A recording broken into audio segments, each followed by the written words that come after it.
This isn't supposed to happen. Your money is worth less today than it was yesterday. Not because you spent it, not stolen, not lost, moved.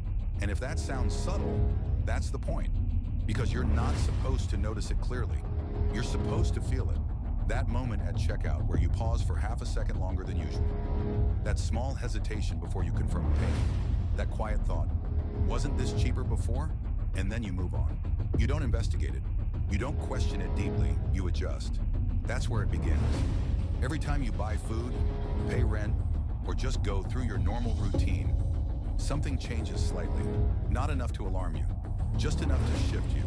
And over time, those small shifts become your new normal. That's why it feels random. Like things are just getting harder. Like life is becoming more expensive for no clear reason. But it's not random, and it's not sudden. It's structured. They call it inflation, a word that makes it sound natural, expected, like weather, something that just happens. But inflation isn't just prices going up. It's a change in what your money can actually do. A change in its reach, its power, its meaning. And that change doesn't happen all at once. Because if it did, you'd react differently. You'd notice the drop. You'd question it. You'd resist it. Instead, it happens slowly enough that you adapt. You make small adjustments. You spend a little less here. You justify a little more there. You delay something. You cancel something else. And without realizing it, you recalibrate your life. That's the part most people miss. It's not just about higher prices. It's about how quickly you adjust to them. Because the faster you adapt, the less resistance the system faces. And the system depends on that. Because behind all of this, something else is happening. New money is constantly being created.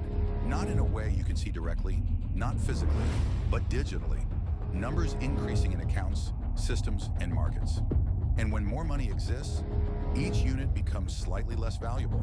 Not dramatically, not instantly, but consistently. Which means over time, the same amount of money does less. And that effect spreads, quietly, through everything. But here's the part that changes how you see it. That new money doesn't appear everywhere at once. It enters in specific places, at specific points, and it moves outward from there.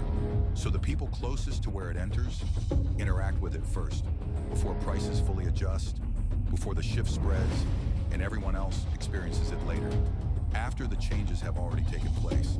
That delay matters because it creates a gap between when value changes and when you feel it.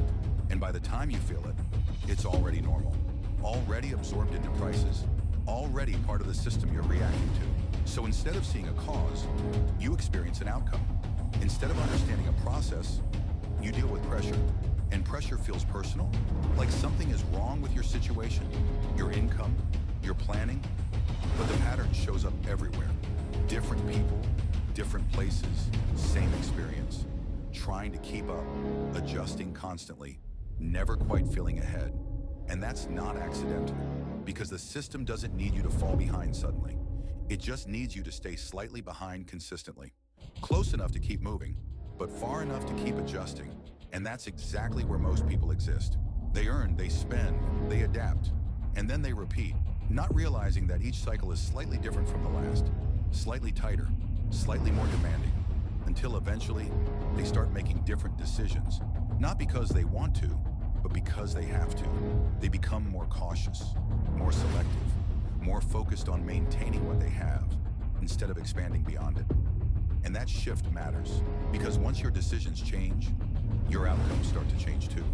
Opportunities get delayed, plans get scaled down, risks feel less acceptable, and slowly, your world becomes smaller. Not visibly, but practically. And it doesn't feel like something was taken from you. It feels like you chose differently. That's what makes it effective. Because it doesn't feel imposed, it feels natural, like a response to reality. But that reality has been shifting the entire time, quietly, consistently, without pause. And the longer it continues, the harder it is to trace back. Because you're always dealing with the current moment, the current price, the current situation, not the process that led there. But once you step back, even slightly, the pattern becomes clearer. The changes aren't random. They follow direction, they follow timing, they follow structure. And that structure doesn't reset, it continues, whether you notice it or not. once you do notice it, it changes how you see everything. Not in an extreme way, not all at once, but gradually. You start connecting moments, recognizing patterns, understanding why things feel the way they do, why effort stretches differently over time, why stability feels harder to maintain, and why the gap never fully closes. Because it's not designed to. It's designed to move, to adjust, to shift value over time.